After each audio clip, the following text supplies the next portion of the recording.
Good evening, everybody. Welcome back to another round of SSRL Division 2, Season 5. I am your broadcaster and main commentator today, G-Dave11, aka David. And today, obviously, we are bringing you the action from round 9 after our second 2-week break.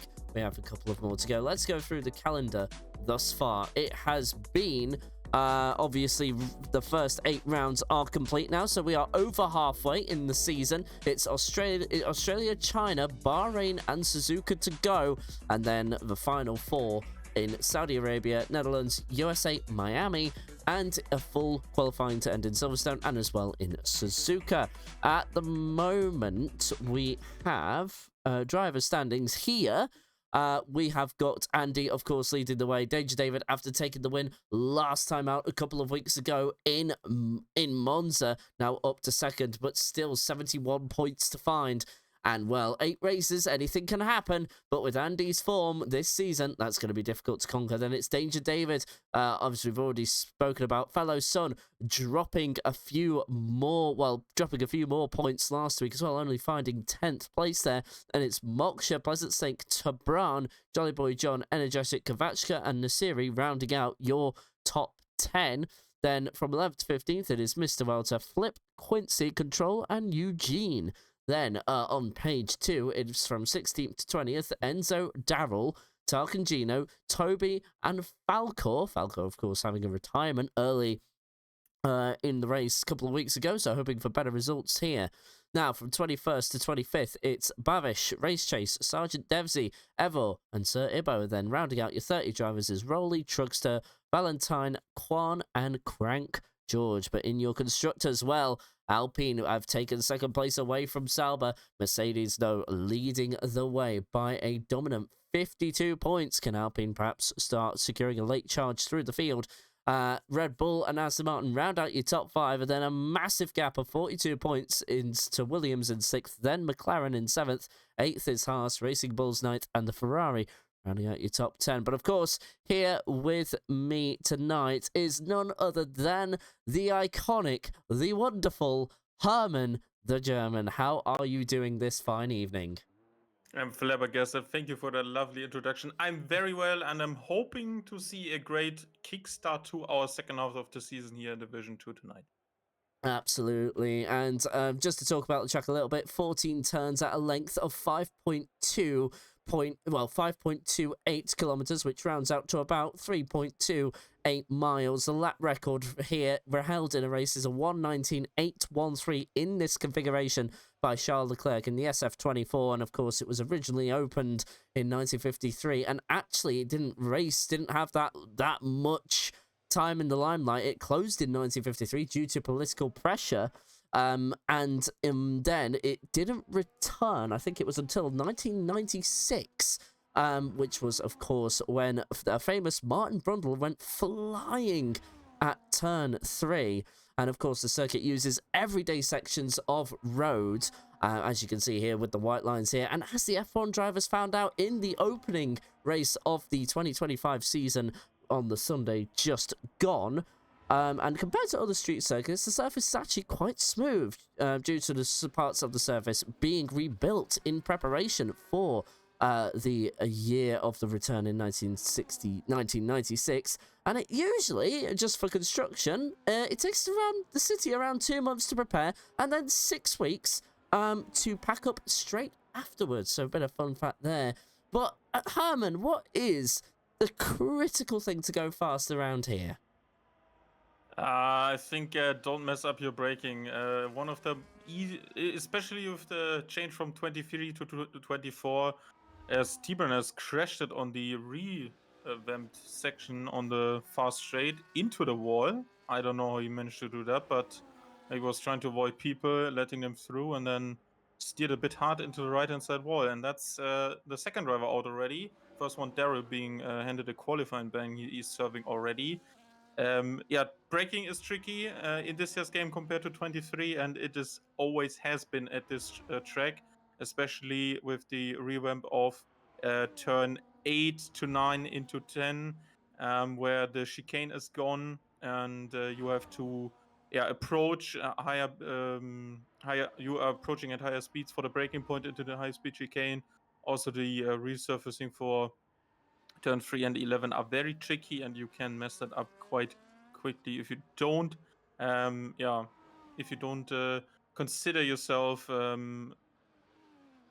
inside of a spot where you need to be making sure you are careful there, especially when you are trying to pass people into these turn 3 and turn 11 braking zones, as my game has just gone.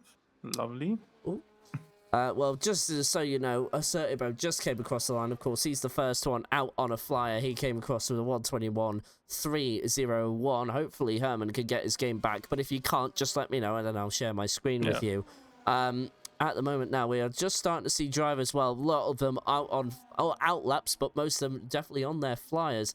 Let's have a look at one of our championship contenders who actually has a 9-second post-race penalty. Quan now goes fastest. Jolly Boy John then goes fastest. But fellow Son here, unfortunately, his championship charge isn't going to be helped. He has, I've just alluded to, Quincy, though, with a 1:16.951, so maybe we'll just let the times roll in first, as now Andy Andre, no surprise to anyone, a 1:15.936, has just, so that means the Mercedes, for the time being, lock out the top two, and Quincy looking very pacey around here. Let's see if this holds on.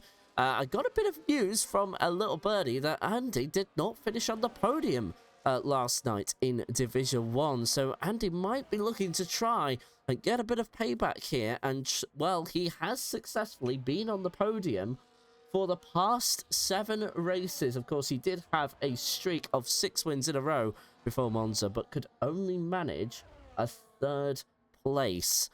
So that all kind of came crashing to an end, that win streak. But the podium streak continues on. I think that's really the bare minimum he's hoping for. Fellow Son does come across the line with a 1:16.804.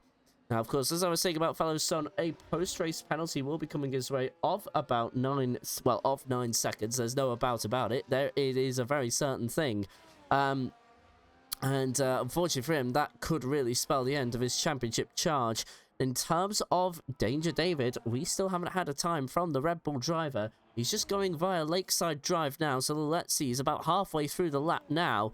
And obviously, we'll be looking to be very quick in the car, taking the win last time out a couple of weeks ago in Monza. We'll be looking to try and build some momentum together to potentially give Andy Andre something to think about as the end of the season approaches. Remember, we're past the halfway point, so Danger David really picked his time to take a win, and that's of course his first since last season. Pleasant Snake up into second there with a 1:16.4 as well, so separates Andy and Fellow Son. But now Danger David coming through the final corner of turn 14 now will have a bit of a tow from the V-carb in front. What is the time going to be? It's a 1:16.299. Whoa! And the V-carb there, they're having to give David something to think about, has to swerve to his left, but luckily Danger David was aware and he continues on qualifying unscathed. Since that time has been done, though, Quincy there, who was initially second with his time of 1:16.9, finds himself down in 6th, and there's other drivers behind still going flying. Tarkan Gino has begun another lap. For example, the Red Bull teammate to Danger David, Tarkan Gino, coming into this round, is currently in about 15th position here. Now, of course, as we all know, the Red Bulls are down in 4th in terms of Constructors' Championship. So, Tarkan Gino and, well, David equally as well, needing to just pull something together, and maybe they can try and make a team effort or something. But, yeah, Tarkan Gino has been heavily outperformed by Danger David. But, of course, that has been the purpose from the admins. Try and give the faster drivers a bit of a slower teammate to try and even things out. But it seems to me Mercedes didn't get that memo. They, of course, lead by 52 points. So, in the drivers and the constructors, it's all a bit of a runaway at the top. So, of course, Danger David will be trying to bring things closer, as I've already alluded to. Herman, have we got any update from you? Yeah, I need a 3-minute disco from you. Okay, no problem at all. We just need to cut away from the action for just a couple of seconds. As we've just had a spin there from the Alpine, as I see that in my window. There you go. Let me know if you can see that. A-okay? Also, Flip crashed it in turn 6, I just saw from your POV on the track map. And he's out of qualifying as well. And I have a little bird myself today, and that just told me that there was an incident with Babish that caused T-Ban to retire, and he is very upset about that in the Discord. I'm not going to repeat what he's saying because there's a bad Polish swear word in it. But let me tell you, he hasn't had the first encounter with him, and personally I don't remember, but if he's saying there has been issues before, Bevish had an incident in Hungary as well with his teammate where it was kind of sketchy, to say the least, and let's see if T-Brain can recover like he did in Monza, where he did a great race to P4 and also got the drive of the day vote from the drivers and the people inside of this league, which was very nice to see. Very strong showing from him in terms of the strategy calls when we headed for that last safety car before the final sprint to the finish, where David, Andy, and Moksha fought it out for P1. Well, lots of exciting things to come. I'm just reading in the Discord right now, Herman, that, you know, obviously we need to, I was just going at the announcement because I just wanted to remember who had a penalty. Of course, I've already covered Daryl having a quali ban. He's also currently in the chat right now. So sorry I didn't say hi now, but there's Bruce Nasiri as well, up into P2 with a 116 001, 6 shots away from the big time, if you can understand that reference. But at the moment, Andy now on another flyer as well, but was a few hundredths down in Sector 2. He's going to have to find something magical in Sector 3, depending on what his time was in Sector 1, though. So we won't be able to see the full delta until he's come across the line. He's just approaching turns 13 and 14 now, but decides to abandon it at the very last moment. Pete Boynton must have said in into his ear there. So as we already know, 9-second post-race penalty, and it's actually 12 seconds for Bruiser as well. I'll, of course, look into that in a bit more detail once I have some time, but 2 retirements to be, well, 3 retirements we have here. Daryl, of course, with the qualifying ban, so he will assume last place as of right now. Then we had Tabran, an incident with Bavish in qualifying, so Bavish might see something post-race, I would assume, and Flip Namsram as well. I think he went into the wall, did you say, Herman? Yeah, it looked like he was at the exit of turn 6, where the massive crash was with Russell in 2024. That infamous Alonso incident, where he was on the side of the car, and you can easily get it wrong there. If you step on the throttle too early, you're gonna push yourself into the right-hand side wall. Maybe also an entry if you clip too much off the curb. As Kwon has crashed it, I think, in the pit lane. Juan has crashed it in the pit lane and retires from the session. In fact, yes, no, he was actually just parked up where Sergeant Devsey, who were following, was parked up there. So it looked like to me he crashed it. Just coming through the final few turns now, but we're about to see the Williams of Sergeant Devsey, the only driver not to have set a time that's currently still alive in this session, has gone to a 1:19.129, so that's top 15 for him. So that would at least guarantee you some points. But of course, here we are following the driver who has already caused some controversy, but an invalidated lap. So we'll cut to somebody else. We've got Pleasant Snake 3.5 tenths down through Sector 2 and now coming through Sector 3. Going to be the final few corners for him. Moksha, though, up into 4th place. He's had a string of podiums this season and has really been impressing, and his qualifying form there looks like it is steadily coming together for the Alpine driver. Of course, the Alpines are fighting with the Sauber and the Mercedes for the Constructors' Championship. It's looking good so far, at least for one of the drivers. Sorebo all the way down in 18th, though, so Moksha really having to pull his weight. It really is no battle to say, Herman, that, you know, the best constructor in currently going is certainly the Mercedes. That Quincy has really found his feet this season, I would say. And, of course, he's got, you know, the 4-time champion of Andy Andre, who, of course, you've had the competition of competing with. If you're in, let's say, for the Drivers' Championship, you're in David's or fellow son's position, what are you thinking going into those final 8 races? How would you try and claw back that gap? Yeah, speaking of teammates, regarding Quincy, I think most important for them, even though if you look at the kind of setup the league has with one strong driver, one weaker, or one of the weakest compared to them, looking at their pace. It's really tough to rely a bit on your teammate, but as you have seen already with the McLaren start to this season in qualifying, if you have your teammate up there, not only you have to manage that in terms of the points position at the end when you cross the line, but it is really a helpful strategy-wise to do something.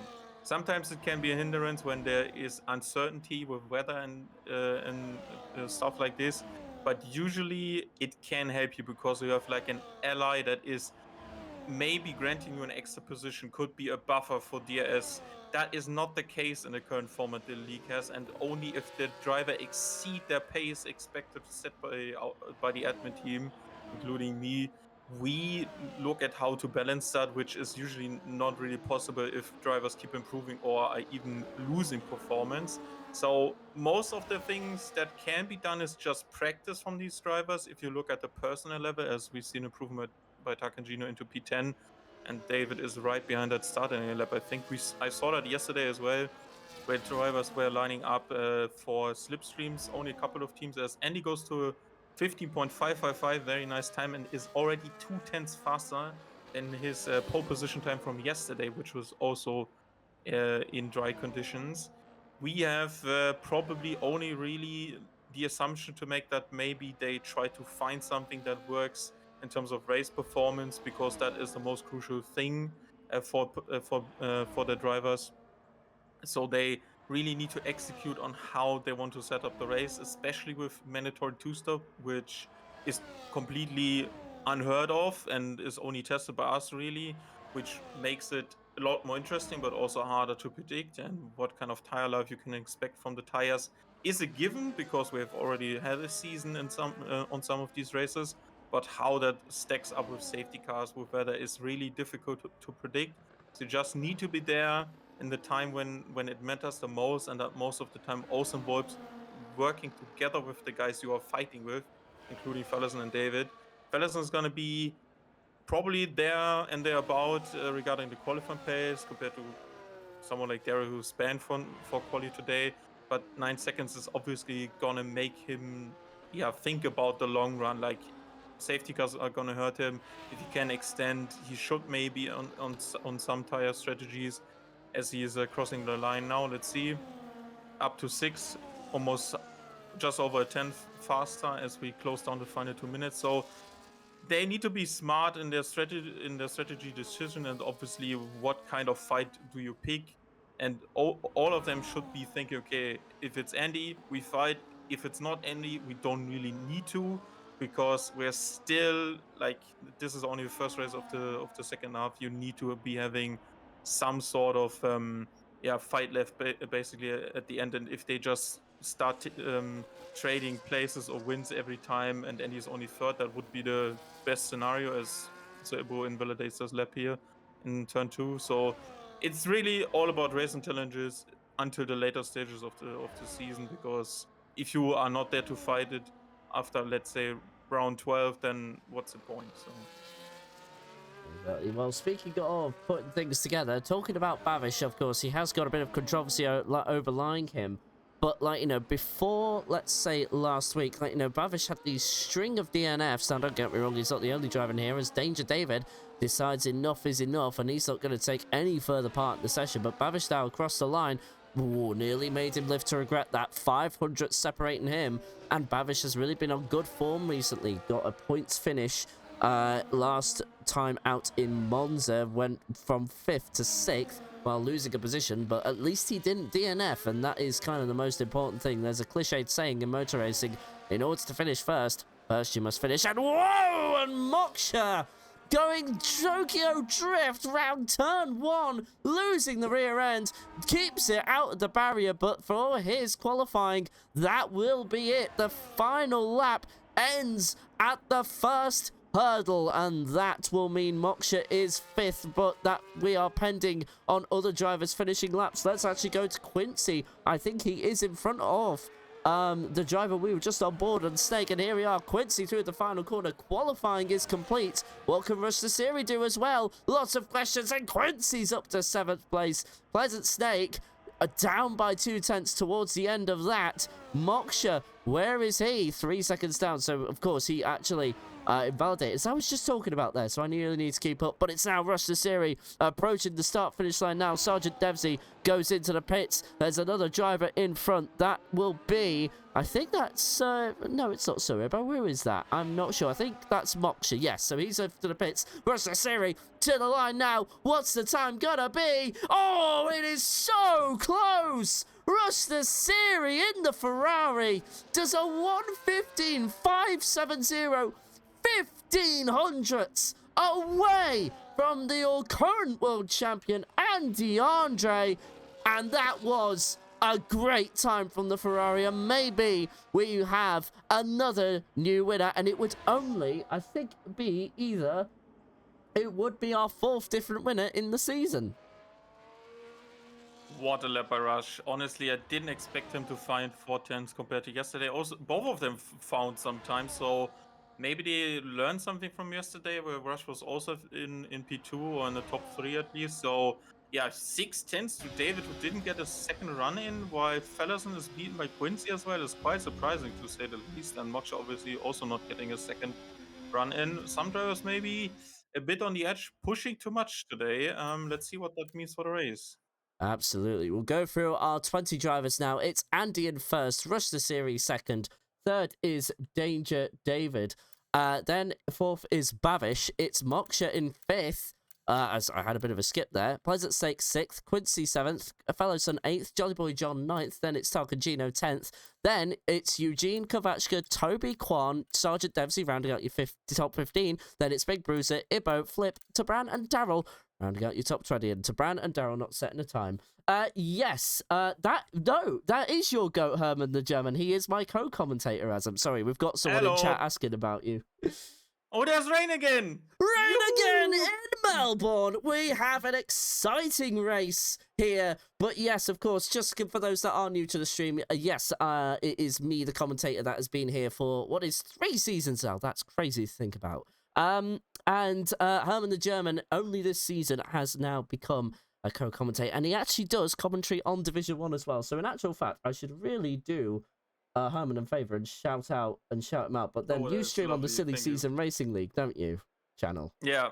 Yeah. I think it's Silly Season _ Racing League if the account name is needed here. One important thing I'm spying with my eagle eye here is Tarkangino has medium tires as his reserve tires inside of the pit lane on the right hand side of the screen, which can mean this is a slick tire start in very tricky conditions.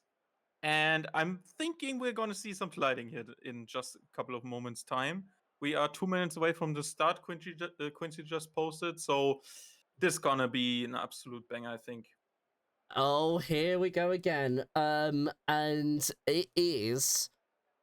we have got Sunday all over again. Rain has come and it is going to be very interesting. So, Herman, I guess we should put in our predictions now. I'm gonna actually say something because I want to kind of acknowledge the fact Daryl didn't qualify. Of course, he was serving a qualifying ban and all of that.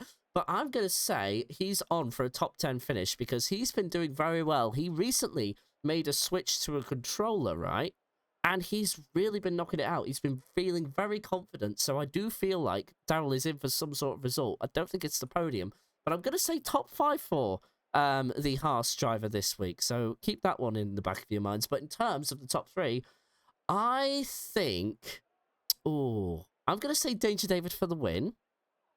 I'm going to say Bavish second and Andy in third. Okay, I think I'm going with Moksha's form based off of yesterday for second though. Andy is going to take the win and Fellowson in third. I feel like there's some catching up to do. Although he said he didn't like the Sauber on equal cars, sometimes that can happen. If you're saying top 5 Daryl, based on what you have been putting out about Kovachka, and he also did that yesterday again, poor qualifying, but top 10 or even top 8 finish. So I'm saying top 7 finish by Kovachka. And I actually agree with that one. Kvachko has been like, you know, as said, I think we're already good to go. So yeah, 3, 4, 5 red lights for the rain. It's going Australia, and it's a good start by Andy Andre. I would imagine everyone's on intermediates. Everybody trying to sort themselves out. Oh, we have the time, and it's Babish. Oh, I was speaking his praises, and virtual safety car deployed, and he bins it in the first few seconds. The commentator's curse hits the driver from Mauritius a bit too literally, and he's gone. He is gone. Welcome back, Hajar, in the chat.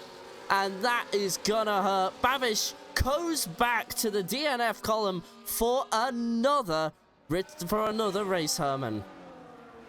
Oh my word, and you have to say it's absolutely slippery. I have no idea how the game decides that is not suitable for Inters, because I have heard people race in these conditions, but you couldn't select the Inters, and that is medium tires on Andy right now. So I don't blame Babish at all. It's just like you don't have the right amount of grip at all. Going for the soft, which is a logical option. If you're in a hard, that's kind of maniac right now. Let's see how that works for them. But first virtual safety car, Babish even didn't make turn 1, let alone a couple of meters. So even, yeah, since we don't have a formation lap, even worse than Hajar maybe from Sunday.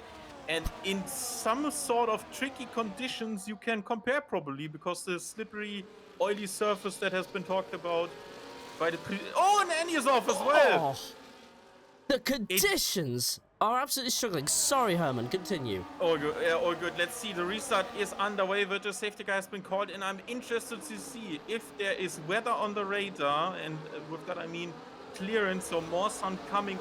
And all of these drivers now thinking, okay, we need to stick through this as well as it gets it all wrong almost at the exit of turn 14. There's no grip in that turn.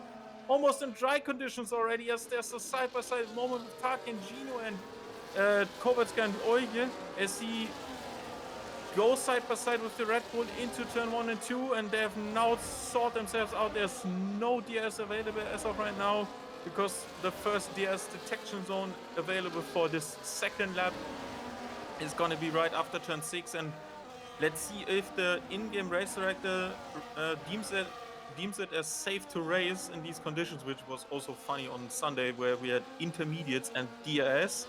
So let's see if the wings are getting open here. It's also very close between Fellas and Moksha already, and there's no flap in the rear wing opening, so it is currently too unsafe to race in these conditions with DRS, so that is certainly interesting, as there's Rush being under threat now from David. David here trying to make the best work of these slippery conditions. He's down the inside in the next corner, but unable to make that work. Just keeping an eye on things in the background. Daryl's had a moment as well. He's 10 seconds off the pack from 18th to 17th, so he's in a real boatload of trouble. A bit too literal, but Traban there just making a, well, I think it was either Traban or Tarkangino making a move, as we have side-by-side action with some of the McLarens here. There's contact between the Haas and the Ferrari of Toby. The Haas flip his round. Fellow Sun takes fastest up, but that is showing you how tricky the conditions are. And bad news bears for Flip. He has now got a damaged front wing, and there's Dempsey into the pits as well. Somehow the drivers are making this work. Quincy has on the harder compound of tyres. It's up to 7th place after a mistake from Pleasant Snake, from what I can see. So Quincy makes up a position on long last, but somehow these drivers in the dry tyres are making this all work beautifully. But David has been a highlight thus far, and he's keeping Andy very close indeed. But here's Fellow Sun now, looking to maybe try and have a go. We go through Lakeside Drive right now, which just separates turn 10 and 11. Not close enough to have a go, surely not. Caution in Sector 1 for Sergeant Dempsey there, but that was all short-lived, I imagine. Just a bit of a small mistake from the Williams driver. But David is now underneath a second. Means absolutely nothing, though, in the grand scheme of things. As I was already said, no DRS has been its favourite race control, but there's a Ferrari ride. Rush the Siri qualifying second place, and at the moment down 1.8 seconds. He's lost touch with the top 3, and Herman, we now have our top 3 in the championship all together on the same piece of track. And they're all fighting for their lives right now. It's certainly not looking like it's improving in terms of the weather conditions. These tires must be cold as hell. And I have no idea how Quincy is keeping it on the black stuff. And now we have Inters for Russian Series. Also more pit stops coming with Kovachka. And I think Moksha's in. And they deem it that it's certainly enough to race on Inters now. And they're going to be dropping down to the back of the field, maybe into 17 to P5, 15, as then now Daryl picks up the first lap of the race, which seems reasonable based on that there's still no DRS and they can't really improve the time, and it needs to be all done on these, certainly unsuitable tires for right now. Herman, could Daryl be on for the comeback of the century? Those 2-lap inters are what he's on, so that would explain why he's had to go behind 10 or so seconds initially, would have caught that back up, and then all of a sudden, lap 4 out of 29, we could be looking at Daryl at the front of the field. Remember, the dry tyres aren't in their best state at the moment. They'll be cold as anything, as Herman has already alluded to. But this is good news for fellow Sonos. Oh, wow, he makes a mistake there out of turn 13, but through 5th. Sorry, I thought there was 14 turns around this track. Apparently not. There's 16. I do apologise. I'm thinking of somewhere else. Daryl now up into 12th place as well. So we'll keep an eye on his climb from the field. But David there with a tiny mistake. Neither of the top 3 come into the pits. And it's only going to get worse. This track is not letting up in terms of its conditions. And Daryl was 2 seconds faster on that lap on intermediates. So the Daryl is taking, well, all the inters, I should say, are taking time out of this group. I think Quincy's in the pits. Yes, he is. So more drivers coming in, realising what has happened. There's Daryl through into 10th place. What a drive from him thus far. What a read of the conditions. And Daryl is up 10 positions, Herman. Yeah, certainly one thing that is big for Daryl right now is the undercut. He is 20.9 seconds currently behind the leader. That is certainly going to be around P3 when they pit all, maybe in the next lap or 2. Or we don't know what the weather forecast is holding for us, but certainly it looks like the Inter is faster right now. And I've seen that just 2 weeks ago in the league race where it was certainly the same conditions. You couldn't select the Inters, and then people just went for the Inters, undercutted the whole field, and when it dried up again, they were on the same strategy. So if you want to bite through that can work, but I'm not certain right now because Daryl is chopping time, even with someone pressuring him from behind like Moksha, and I think they're going to be soon up there with Russian making it already to P7, just around the corner for Tak and Gino into turn 11. Absolutely, and there's Daryl and Moksha fighting in the background as well there. Daryl holding on to 10th place for dear life as Fellowson now makes a move for the 2nd place down the inside of turn 1. Bit wide there, don't lose it like Liam Lawson did, but he keeps it all together. But now David will have the momentum. Rush the Series makes a move for P6 as well. Just while we're looking at this, Rush the Series with the fastest lap of the race. No real surprise there. So now Rush the Series has a real chance. Making a mistake there. Through turn 4 he goes, sideways nearly and into the barrier. He keeps it all together, but your current world champion really feeling the pressure. It has been a troublesome few weeks for the championship leader, and Danger David is smelling the opportunity. He doesn't have to worry about fellow Son, remember. He has a 9-second penalty coming his way post-race. He doesn't need to really pay any attention to him. He can just actually take it easy as we have a yellow flag in sector 1 for Big Bruiser, but he's going to continue on, no problem. And now, well, there's other battles forming in the background we should pay attention to. Coming through Lakeside Drive now is 2 cars going side by side with one another. That is Moksha trying to go past, I think that was Kovachka. It might have been the other way around, slipstream effects and whatnot. But here we go, Daryl now on the back of Danger David's teammate. Can he get the move done into 13? Not quite. He's going to slow back for now, but look at Moksha. He was getting oh so close to the back, and Daryl gets the run on the exit of the turn, and through 14 he's now up into 8th, 12 positions, remember, because Daryl had to serve a penalty and he was not able to qualify. Tarkangino with a major mistake, still no pit stop for the Red Bull driver, and he's losing a lot of time. But I'm also noticing it's not really raining anymore, as now the battle for the lead has concertinaed again. But Jolly Boy John, fastest on the intermediates, with a 126.455. And as soon as I said it's not raining anymore, it is still raining, Herman. So, yeah.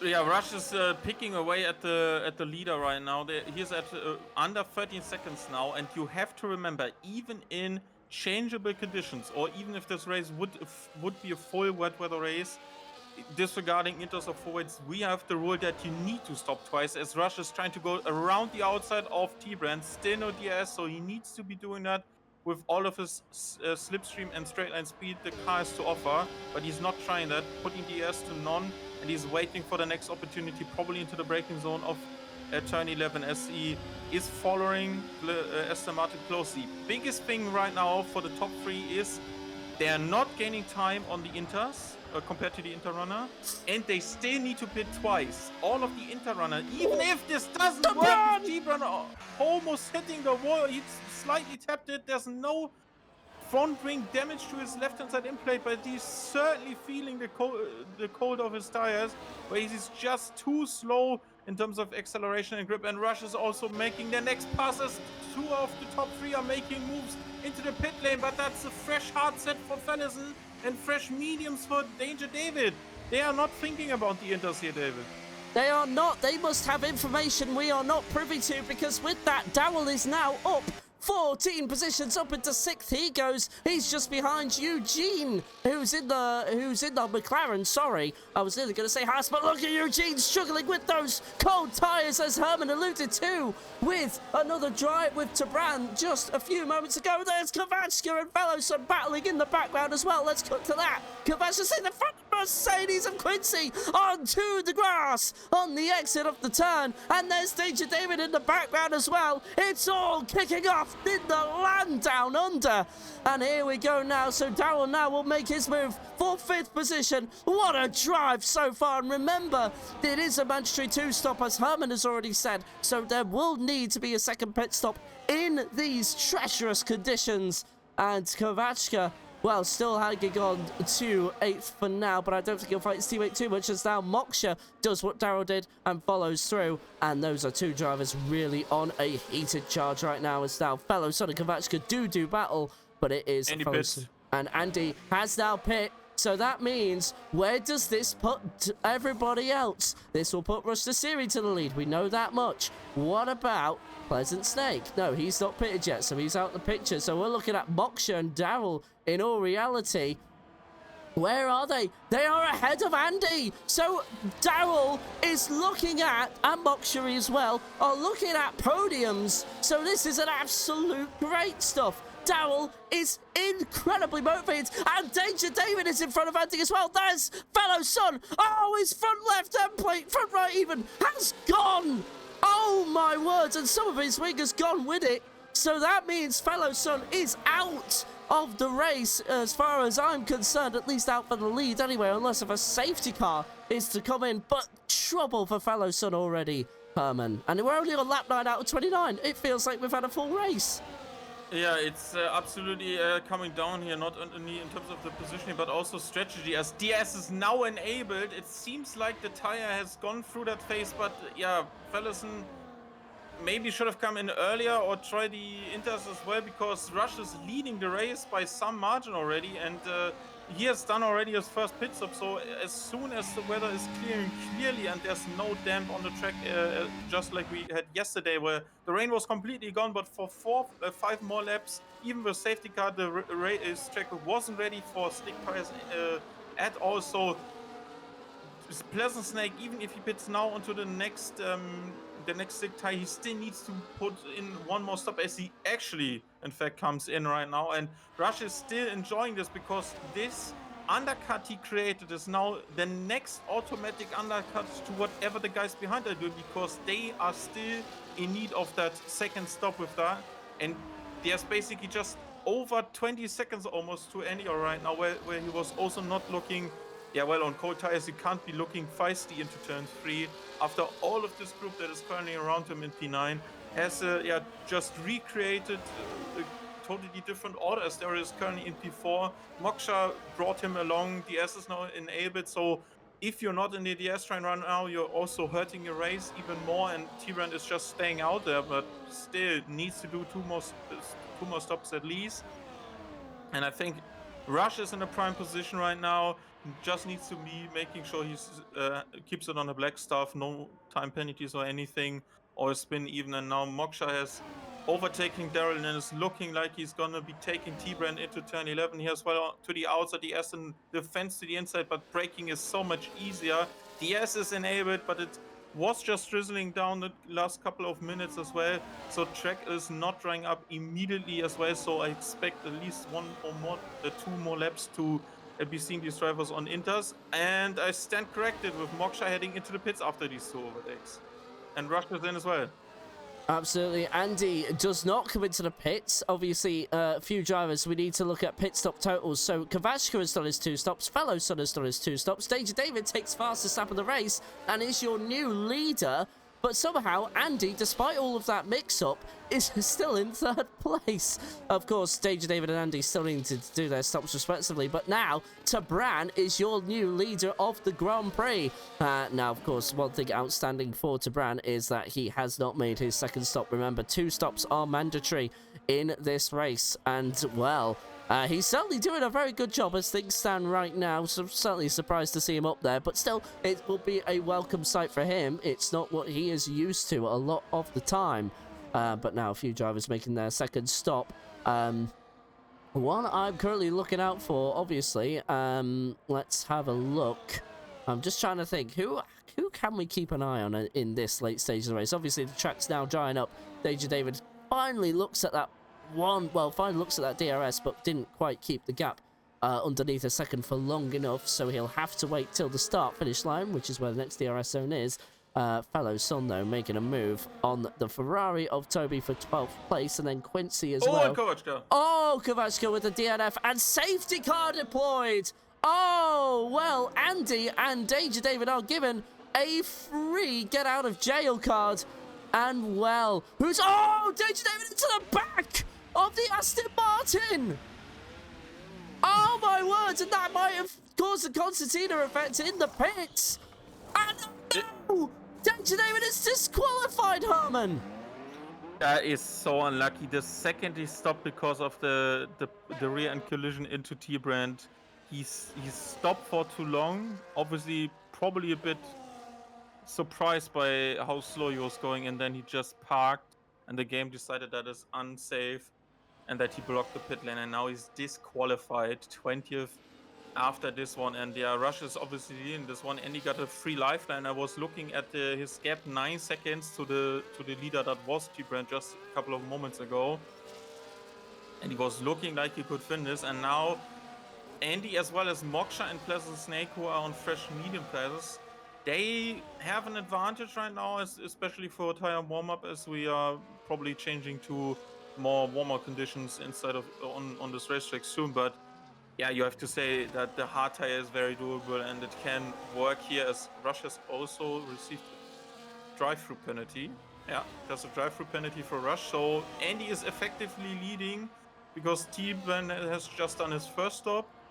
Eugene has done his 1st stop, so we are looking at Andy leading Darren, leading Moksha at the moment, and your top 5 prediction is coming in absolutely beautiful right now for you. So Rush, once again, Division 1 great, Division 2 not so great, and I don't mean that as in an offensive way. He just doesn't seem to be having that double concentration for the second coming of a race on the weekend like this. And yeah, looking like he is gonna be falling down the order soon, although pit stop phases are done for him. He doesn't need to pit again. He can, yeah, serve the roughly 18 to 19 second drive-through penalty and then charge on, not inside the DS train, obviously, or probably, I assume, when the pack catches up. So yeah, some work to do, but we haven't even reached halfway distance, and it's certainly feeling like a 100% race already with so much happening, Dave. Absolutely, like, we don't know where this will go. Like, no, Daryl has set himself up rather beautifully. Like, you know, he's already made his 2 stops, right? He's up 14 positions, so he had to let Moksha through for one reason or another. But anyway, that all will come out in the wash, I imagine. I don't think he's going to really put too much emphasis on that.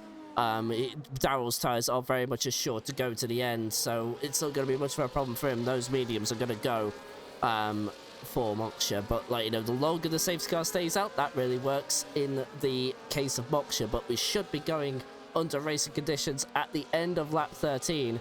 Tabran, though, still needs to make another stop. He's currently on the medium tires himself, as is Andy. So I think we're gonna certainly see Moksha. We'll say that for free. But my Danger David and Bavish prediction has gone as well as this. They have both not finished the session, so of course I predicted them to be first and second, and that did not go well at all. So I cursed both drivers. I'm very sorry, Bavish and David. Hopefully you can do better next week. But anyway, one of the drivers that's standing out for me, Tabran, obviously, but of course we need to see how his second pit stop goes and if there is another safety car.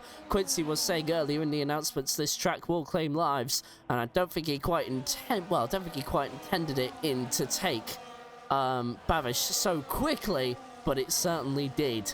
And that's very unfortunate for the V-Carb driver. A string of DNF has come his way this season. In terms of Andy, though, he is certainly looking good for 8 podiums in a row, but his win might be a little bit doubtful. Daryl has been absolutely firing on all cylinders this season, and certainly in this stage of the season is where he's really come alive, currently up 14 positions as well. But Moksha as well, he'll be looking to get back, well, he'll be looking to continue being on the podium. He's had a string of podiums this season himself, and will want to continue that form going into the rest of the season. Of course, Alpine are in a constructors battle with Mercedes, but of course both Mercedes are scoring very high points, both of which are in the top 10, so that's already a good start. And well, Moksha's teammate Soribo all the way down in 17th now. Herman, I was just thinking, all the drivers that we've been praising between Kovachka, Bavish and Danger David have all kind of quit. Do you believe that we've sort of cursed the drivers this week? Yeah, I feel like we did. I just realized when looking at your prediction, you're saying Bavish, Danger David, and I looked at Kovachka and he's out. Yeah, I think we might done some drivers dirty here today. I think that is hopefully one outlier for them as they continue to be hopefully racing the next 7 races as well. But yeah, Kovachka, I don't know if he had a collision. It seemed a bit off there, but yeah, he was or has stuck it inside of the left-hand side wall on the on basically the inside of turn 9. So that usually can come with overdoing it in terms of throttle application as the safety car is heading into the pit lane. I think Rush is probably thinking, okay, I'm gonna do this restart and then have 2 more laps, as the first safety car reset lap is also counted as there's no safety car on track because you can't serve it under a safety car. So maybe trying to get away on the first lap, fully pushing it, and then sending it through the pit lane with more chaos, maybe pursuing behind him can work. And let's give it to the Ferrari engine of Rush.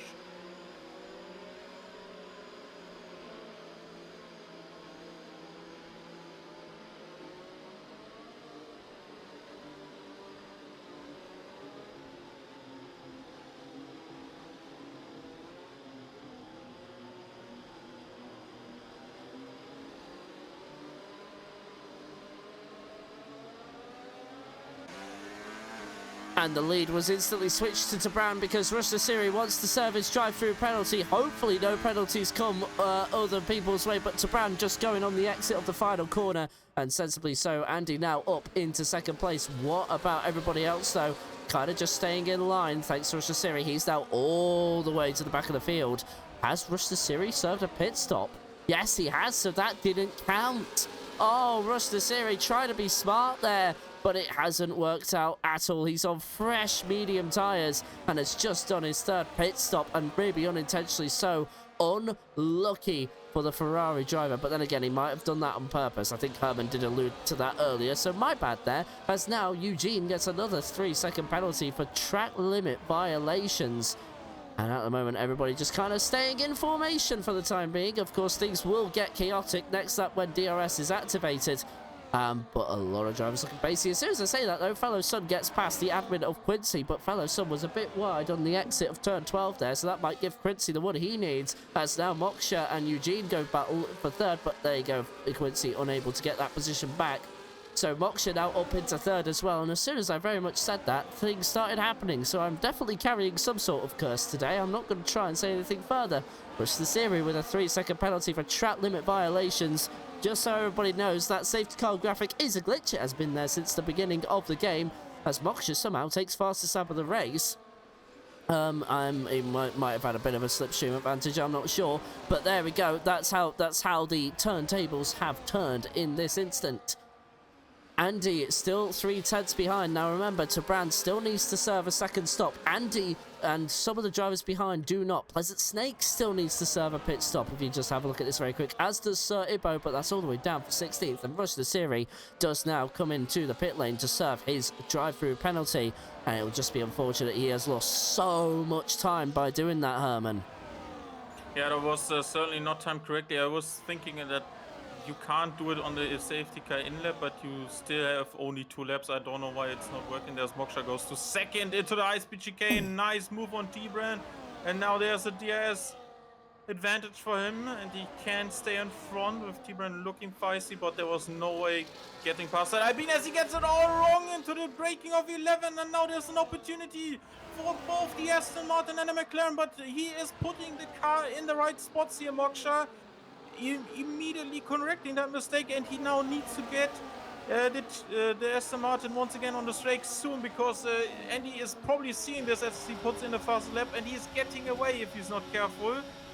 As there was also something you might have missed. There's a 3-second time penalty also to Moksha, so Daryl is currently effectively second place, and it's even getting better for now as he's trying to make the on-track pass onto T-Brand into turn 3, and he does so successfully. So new order is Andy with Moksha and Daryl, and there's Pleasant Snake also in close proximity to that 3-second time penalty from Moksha up ahead, so he's also currently benefiting from that, as we have a spin off Sergeant Devsey that was inside of the turn 4 just after the second DRS straight, and he's kept it on the green on the black stuff and is moving forward again.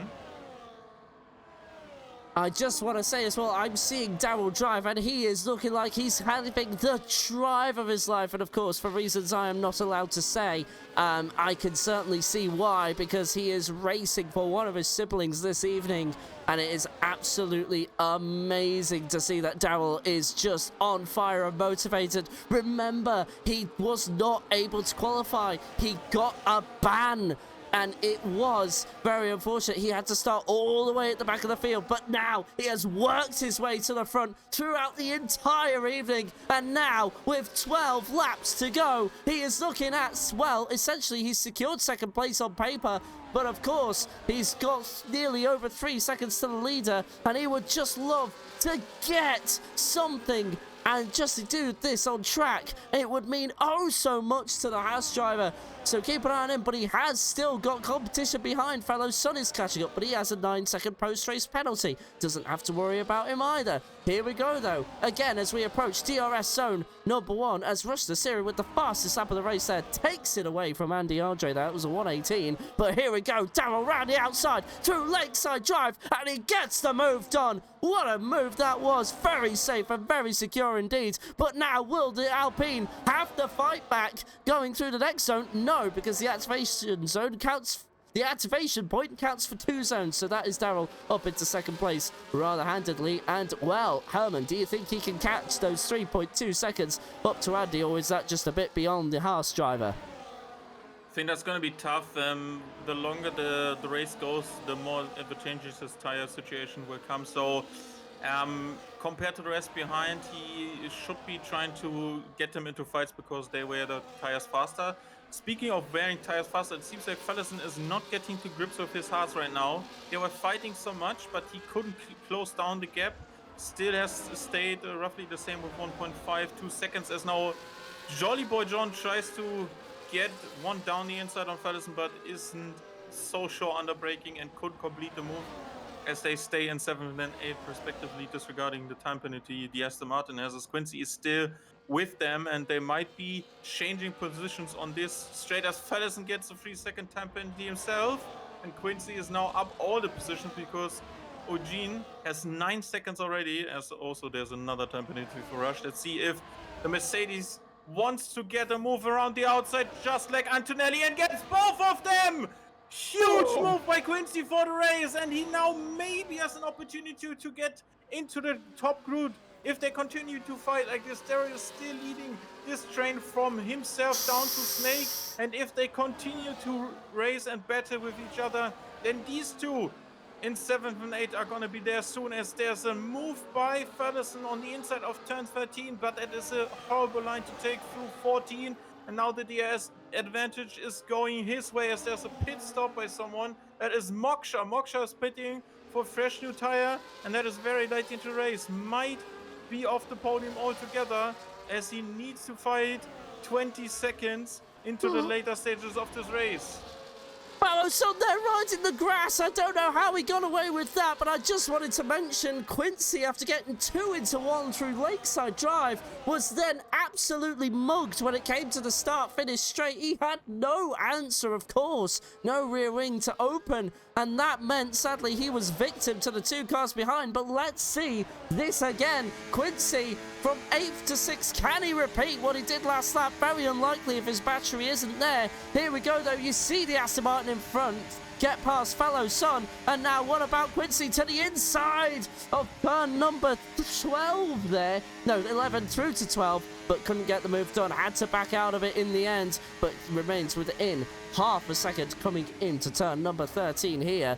And it looks like the Aston Martin went a little wide there, but got it all together in the end. But now, cut through all of this, we go to Daryl in the Haas, and he is having to, well, here we go, to Brown and Pleasant Stake into the pits, so no pressure on the Haas now. Well, I say that, but then Eugene's right there, and to Brown having to slow right down in the pits yet again. I don't know about that one. I'm kind of thinking that maybe Moksha was trying to cover them off, because they are still... they needed to do that second stop, which both of them did right now. Let's see if Moksha passes them, and in effect he does so. They needed to pit anyway, which I kind of don't understand for Moksha, because he had all of his pit stop done and time penalties as well. He put himself into a way worse position, because everyone behind that is now getting that extra position, and Eugene hasn't stopped as well. So Jolly Boy John, Fellison are also all one position up now, and Moksha gave them one on top of that. So I'm so confused by this call again. They had this very strange call in Monza in the wet just 2 weeks ago, where in Division 1 they just pitted again with the Fellison and Moksha both running in podium positions, and then they just couldn't find pace to complete the race instead of the same positions before they pitted. So I'm really curious what kind of a decision was going on there, with Daryl probably certainly verifying a second place here from 20th on the grid. Absolutely insane drive by the Welsh driver. Absolutely, and now as soon as we say that, that's Eugene into the pits now to serve what is his second stop as well. He's on the soft tyres for the rest of the race. Toby also took a chance to get past Tark and Gino, I think, unless if that's the timing boards going all sorts of haywire. I believe it was. Toby was already ahead of Tarkin from what it seemed. Tarkin looks like he's got DRS there on the front. No, I think that might have been a genuine pass, but now I'm not so sure. So, Herman, did you catch that? No, I was looking at Quincy almost getting it wrong, because if you look at the timing in terms of the penalties as well, keeping in mind Fellison has post-race penalties, currently Quincy is on the podium as well for tonight. Maybe getting penalties removed for his Division 1 race yesterday, putting him into P2. He is onto something now, and I think his discoverance of his problem with the pedals, where he was lacking 3% full throttle capacity from the driver of his pedals, he is looking feisty. He had found pace no one has seen before, and he's certainly a good addition to Mercedes Constructors Championship run, because they have been in a fight with Andy most of the time alone, and Quincy is looking at the third place, which could promote him to double podium here for Mercedes tonight, if it keeps it on the black stuff and doesn't get penalties himself, because Fellison, he has certainly in his back right now. 9 seconds and the additional 3 he has right now, with Jolly Boy having 3 on his own.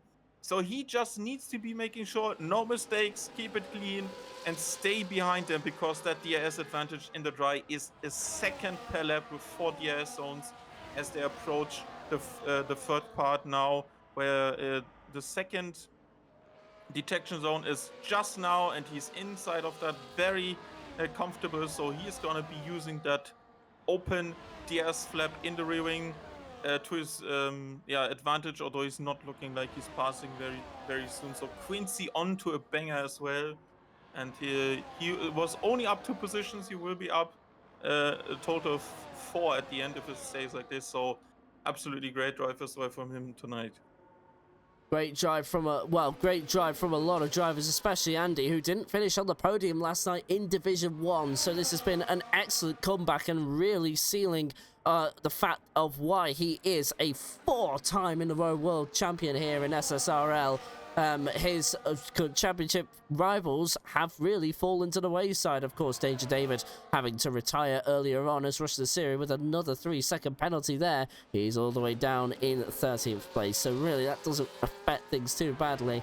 Moksha and Toby, though, are swapping positions. They both have DRS coming down into turn 1. Who is going to come out on top there? Ooh, nearly into the back of the Red Bull teammate. Well, the Red Bull of Tarkangino. Their teammate's Danger David is what I was trying to go for there. But now Moksha to the outside, and he gets that move done. And now up into 6th. But now Daryl facing a bit of pressure. It's been a couple of laps. He's been able to settle down a little bit, but now he has Fellow Son on the back. Now remember, Fellow Son, well, it was a 9-second post-race penalty, but make that 12 seconds with the track limits. So that's really unfortunate news for him. 12 seconds to serve now. He won't want to add on any more to that, but now around the outside goes Jolly Boy John on Daryl, and Daryl loses a position there to the Aston Martin, and he won't have a comeback as now Quincy will have a free look. That's Daryl to the inside there, rather aggressively, covers off Quincy, but Quincy had to take sudden maneuvers there, and that was some prompt but aggressive driving there from the Haas, as now, well, he's now down to 4th, but of course with post-race penalties, that will become a podium if things stay as they are right now, so don't forget that. But here we go, Daryl will now try to get one of those positions back and just try to get some rhythm into his driving, as we now have 5 laps to go, as Jolly Boy John with another 3-second penalty for track limit violation. So that's 6 seconds on to the end of his time. The Aston Martin having a very unfortunate time. By the way, just a little update for something in chat. It is a subscription from Tier 1 from Energetic there. So thank you very much for the Tier 1 sub there from yourself. Thank you for your continued support towards the channel. It is a very appreciated. At the moment, though, Fellow Son is starting to lose touch to the train that we are consisting here of Jolly Boy John, Daryl, and Quincy. Very good drive from Quincy and Daryl equally. Definitely standout drivers from this evening. But look at this. I think actually Fellow Son is helping out a little here as we have a caution in Sector 3 that will surely just go away, although there's somebody currently round. It's Big Bruiser. Hopefully no safety car called when he gets underway, so no issues there. But at the moment, everything's just currently heading in the right direction. If there was a safety car now, what that would mean for Andy and, well, Fellow Son, more importantly, he would drop right down the order. And Fellow Son is bringing this pack with him, but does he have enough time? No, look at that. There was DRS there for Andy, so he will definitely have a good defense there. So that means one of these 3 drivers have to do something? No, so they won't have gained the straight line advantage that Andy would have had going down into turn number 1. Let's see, 4 laps to go, 6.4 seconds. That's not going to be caught, surely, Herman. No, I don't think so. I've been watching a 4-way fight, including T-Brand, Snake, Flip, who's on 21 lap-old hard tires, and Euchel, Eugene, who is currently racing on soft tires in P12. They were fighting their way through, and Snake has now made a pass on T-Brand, who was running up the order early on in this race, but hadn't stopped for the second time. I'm also a bit baffled that Snake didn't go for the medium for extra pace.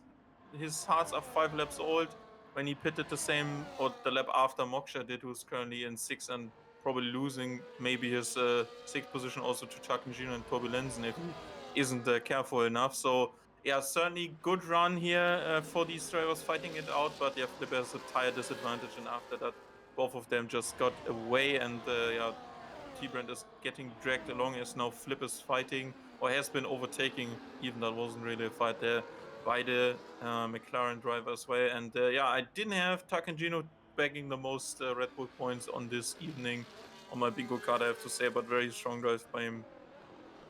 Absolutely. Tarkangino really doing David proud here. Unfortunately, David's race came to a very bitter end with some pit stop mix-ups, but also Fellow Son has now taken another second out of that gap to Andy Andre. I wonder if that will all come out of the wash, though, as we go through a couple of more sectors, but it looks like Fellow Son is trying to make the last few laps of this race interesting for the Mercedes driver and the current world champion. Let's see what Fellow Son can do. We have a caution in Sector 1. That'll be short-lived. There's not really enough time for a safety car, so the game will cancel all that out. Unless the game decides to glitch out, let's, of course, for Andy's sake and Fellow Son's sake, as we always say, currently serving a 12-second post-race penalty. 9 seconds initially, but with a track limits violation, that's another 3 seconds added on to that. Daryl is just really trying to keep himself in front of Quincy at this point, I would say. But, of course, looking back at the battle here for what is 7th place, Tarkangino just trying to hold on to this so that Red Bull gets as many points as possible. Of course, they'll lose out to the Alpine of Moksha in front as David isn't scoring, and Sir Ibo could usefully try and get another position, but 16 seconds and 12 seconds in tow of track limit penalties, I don't see that happening. So there'll only be, Moksha will... Hang on, what are his penalty limits? So 3 seconds. So Tarkangino needs to find about another 1.5 seconds from somewhere, or else he will not be able to finish ahead of the Alpine driver. Currently looking into turn number 3 there. Everything remaining in line astern, and there's Quincy there on the back of the Haas. Bit of pressure here for the Welsh driver towards the end of the race. If you're Daryl... Oh, never mind. Never mind. My question is irrelevant as Quincy gets a 3-second penalty for track limit violations, which means... No, it doesn't make any difference, Herman. Yeah. He's still in third right now because of penalties from Ferguson and Jolly Bujon as they swap positions right before the high-speed chicane, and Daryl is going for that as well. So another swap here, but as we said before, nothing changes here as Ferguson almost got it wrong at the exit. Is Quincy looking to pass him on the inside? And no, and it's a slow-moving Ibo on the outside there, which was kind of distracting Quincy a bit there for the braking and didn't make it easier to not hit Ferguson in the back as we are approaching the last lap with Andy. Now he's crossing the line in this second and starting the final lap of this very chaotic Grand Prix. And there, as you said, Moksha has found 4 more extra seconds over Takangino to beat him to what is now P6. As there's another brief interruption with yellow flags for Big Bruiser. Another spin here, not the best race, as Fellison is going side by side with the Aston Martin of Jolly Boy John once again around the outside of 4. There's barely any racing room left, even with the removal of the big and high curb. Quincy is still behind that, but he isn't really in need to fight anything. And Fellison is just doing this for, I guess, fun, because there's nothing he can do in terms of his final result. Absolutely, as we now go on to the final straightaway. Andy, we haven't really talked about. He's not been involved, but now his teammate Quincy is trying to fight round the outside, and now they'll become the inside for 12, and Fellow Son squiggles the car out of turn 12, but who is going to be in front? He's to the inside of turn 13 is Quincy with the Mercedes as contact! Oh no! And Quincy might have lost the podium, and now he's parked up. It's over! Quincy will lose the podium, and DeAndre will win again in Season 5 even. But now, Daryl, with an excellent second place driver of the day, goes to the Haas driver, I will say. Learned a bit of bad news earlier today, and I imagine that drive was for a special someone. Moksha in 5th, Jolly Boy John 4th, Quincy... Oh, heartbreak for the Mercedes driver. And in the end, it doesn't quite go his way. Even Moksha finished ahead, so I think...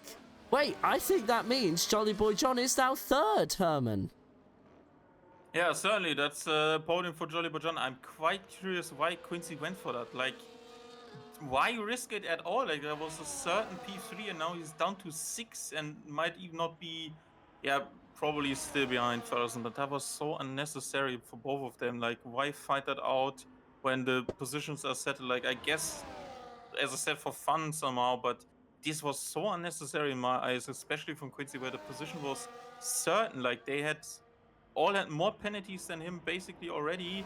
And yeah, I think that is certainly a blunder here, despite his great drive. So, bit baffled on that one, especially with also what happened to David today. Really unfortunate. And still a stellar drive by Andy. Can't take that away from him. No real pressure.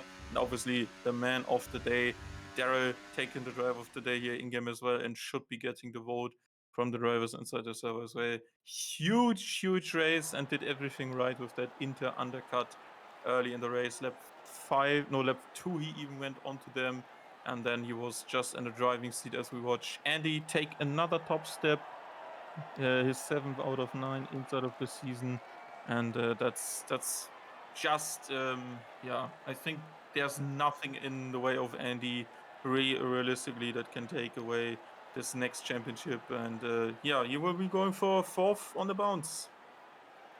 There we go. And DeAndre finally back on the winner's step after taking a bit of a break in 3rd place last time out in Monza. But now we will confirm the final results. So Andy is 1st place. Tyrrell is 2nd place. What a drive from 20th to 2nd. That is incredible stuff. Fellow Son will be knocked off the podium, and that will go to Jolly Boy John. So it is John in 3rd place. Moksha will now assume I think it'll be 4th place, but I don't really want to go and quote that so soon. I can't see the Let's gaps. check the point. Yes, yeah, he will be. Yeah. He will be 4th. So that means Quincy is 6th place, despite a great drive. Pleasant Sake 7th, 8th place to Bran. Toby 9th, and then Tarkagino rounding out your top 10. From 11th to 15th, that's Eugene, Flip, Brush the Siri, Kwan, and Sergeant Devsey. Then from 16th to 20th is Ibo, Bruiser, Kovachka, with, well, one of the 2 DNFs, and, well, the 3 DNFs, I should say, sorry. So Bavish, the first DNF of the race, and then Danger David with a disqualification altogether for blocking in the pit lane after Tabran came to a complete stop. Well, I think it's now time we move on to post-race interviews if we possibly can. But Herman, that, like the race on Sunday, that was an absolute classic. Yeah, certainly going down the history books for SSRL racing.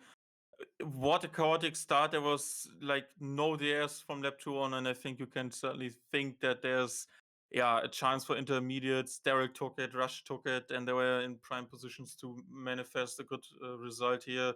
Then drive through penalty in terms of Rush's race, but Daryl just completely executed this one perfectly. Then was completely on pace with Moksha, was still looking strong despite his non-podium finishes regarding his performance overall in the season so far. So yeah, made every move right, and also benefited from, I think, from my side at least, questionable choices in terms of strategy as well. So worked out perfectly for him. Also didn't put a foot wrong in terms of these track limit violations we saw from multiple other drivers inside of today.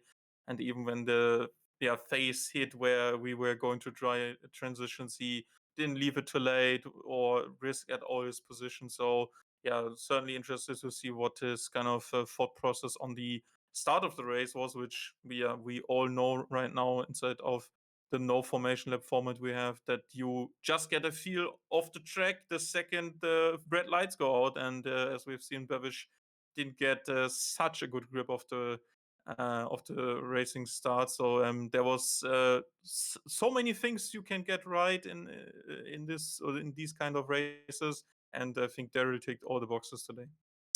Absolutely. But now we do have our top 3 in here, so let's begin with our winner.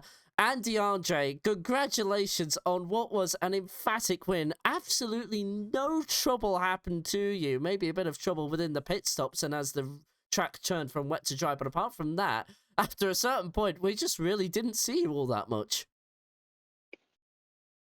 Yeah, as you said, I just flew away in the last stint. I don't know what happened. I wasn't too fast at the beginning. This track is not particularly good for me. But in the final stint on the mediums, yeah, people just were nowhere. I don't know. I think the the fastest drivers must have had some incidents or something. I know there were one or two retirements, but yeah, happily I didn't have a serious challenge at the end, and I was able to get the way home. So pleased how it went today. I would be too. And of course, this means you do return to the top step. So while your winning streak came to an end at 6 last week in Monza, you now have 8 races in a row where you finished on the podium.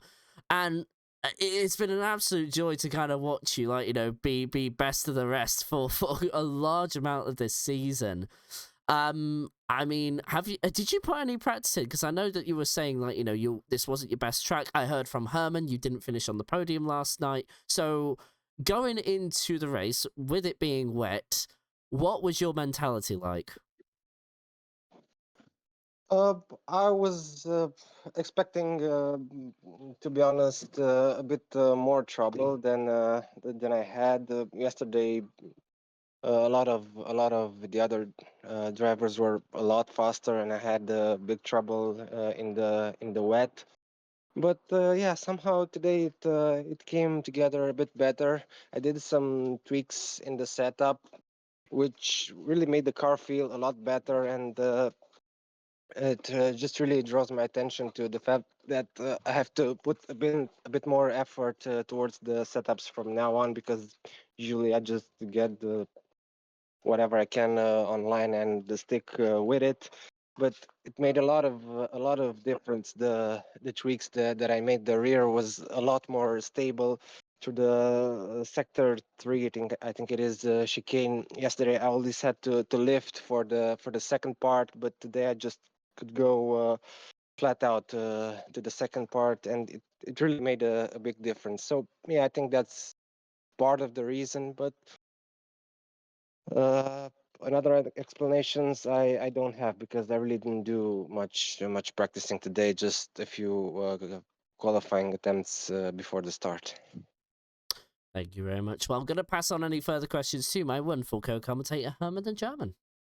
Yeah, thank you very much. Was about to ask you about setup tweaks, because I also saw your qualifying lap improved by 2 tenths. You already covered that, but I'm asking you now about the tricky weather condition inside of the first part of the race. We saw multiple drivers, including our second place today, undercut the front row or the front 3 guys at that stage with you, David and Fellison, from the intermediate tire, and there was no DS available throughout the first part of the race before it really dried up. Why were you staying out? What kind of a feel from the car did you have? What was the forecast like? Also, how did the race from yesterday play on your mind? Because it was certainly as tricky as it was today. So, what kind of a thought process were you looking at when you stayed out and you were, kind of getting undercutted by people like Daryl, Moksha, and Rush as well, where he was like 9 seconds ahead after you pitted as well. So give me an insight on the strategy in that very tricky conditions. Honestly, I didn't have it all thought through. I was a bit surprised at the beginning that the game suggested starting on dry tires. I didn't have that before, starting with dry tires on a wet track. But happily they were fine, and the others went the same way as well. And yeah, just staying out. I didn't want to go for inters, because I was afraid the track will dry up pretty soon, and an extra stop would have been pretty costly. And uh, other from that, I just tried to do my stops at the optimal time for the shortest race distance. I didn't think about track position too much. Uh, the safety cars helped a bit. Uh, it gave me a chance to get those hards on, which I did have a bit of trouble getting into temperature on the damp conditions. So yeah, in the end, it worked out pretty good. And also the tire choice you made going into your first pit stop was also the hard, where there was just no tire temps at all for that stage. You were also undercutted by the drivers. Then people on better tires on that stage that were the Inters just passed you, and then you only had the medium basically left to go again onto. How worried were you based on what we have seen also yesterday that the medium might not do the race distance on your usual pace or the now improved pace based on what you said about the changes you made to the setup? Very worried. Honestly, I knew the rears were out quite a lot on this track, and with the new setup changes, even more so because I had a bit less rear downforce. Happily the guys behind also weren't on optimal tires, and perhaps the faster guys got into battles and didn't have a particularly good track position because, despite not being on the optimal tire for the last tent, I managed uh, to finish ahead of the others. So don't know what to say. Happy it worked out. Yeah, certainly. Okay. Thank you very much for taking my questions, and congratulations also from me on your P1 today. Yep, thank you.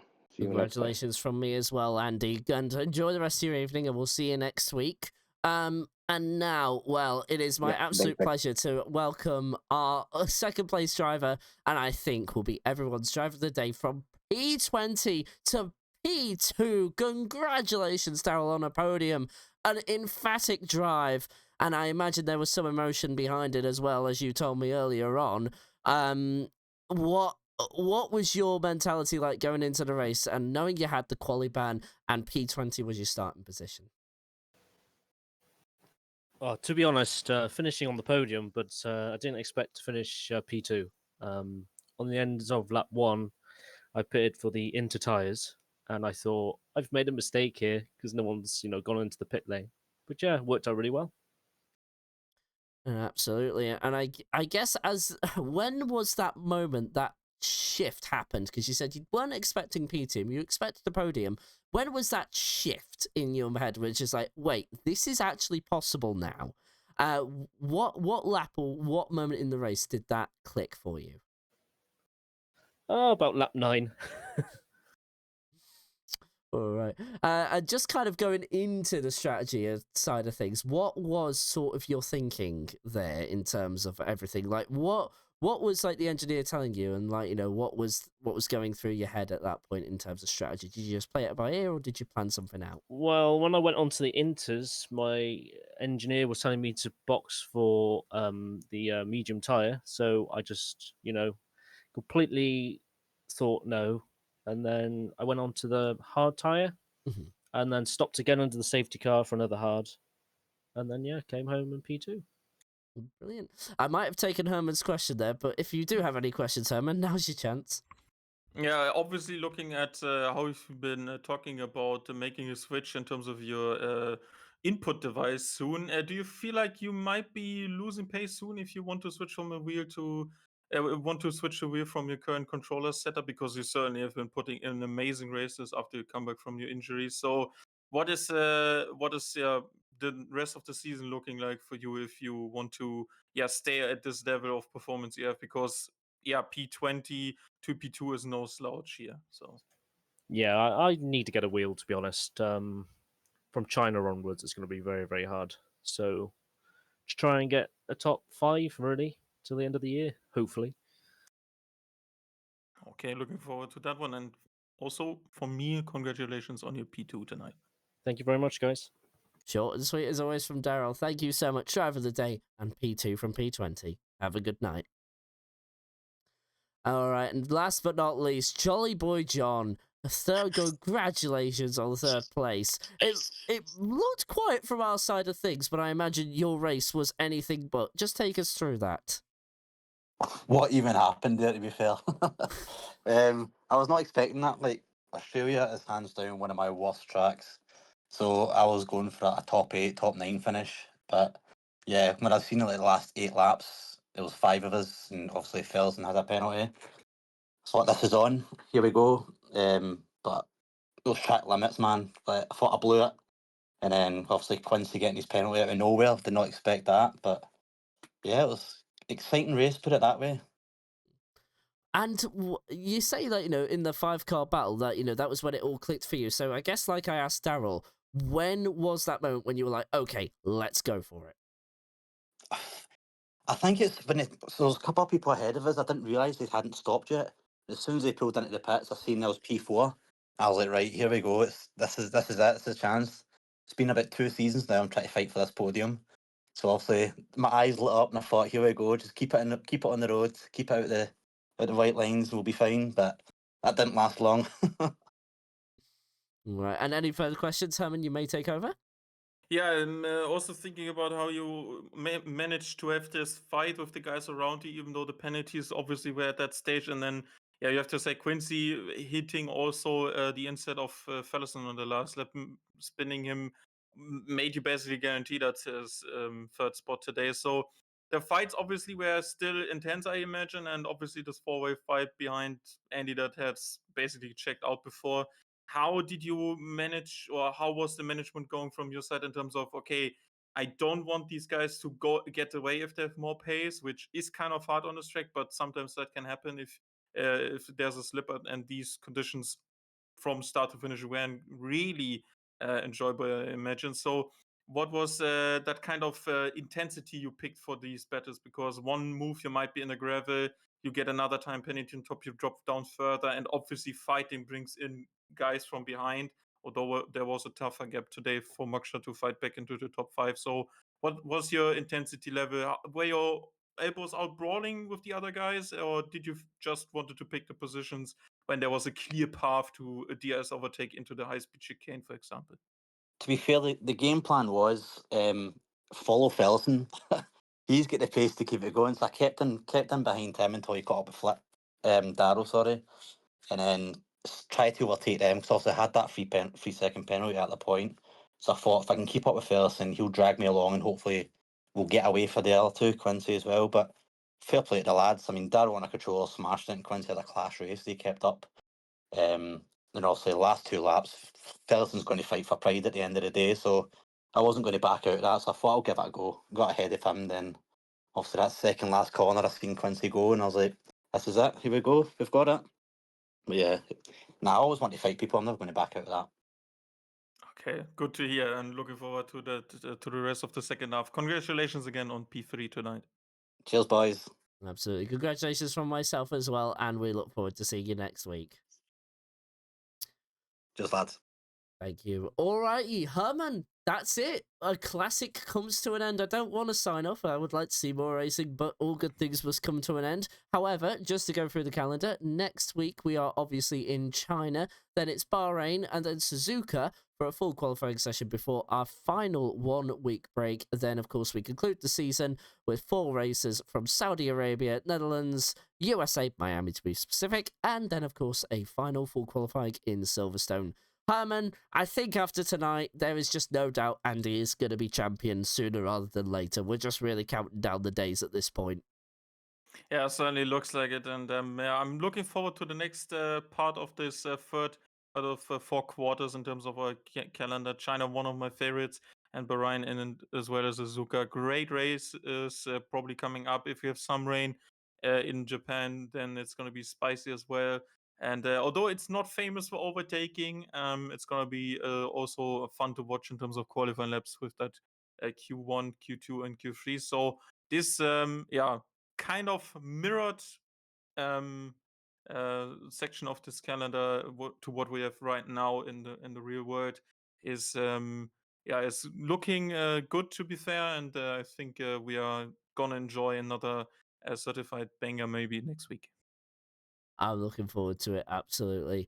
Herman, again, it's always lovely to have you. Lovely to have you on co-coms with you, and I look forward to having it happen next week. As always, you've been giving grateful insight into the race at all times, and it's absolutely a pleasure to have you in the comms box every single week. So look forward to seeing you Thank again you. next week.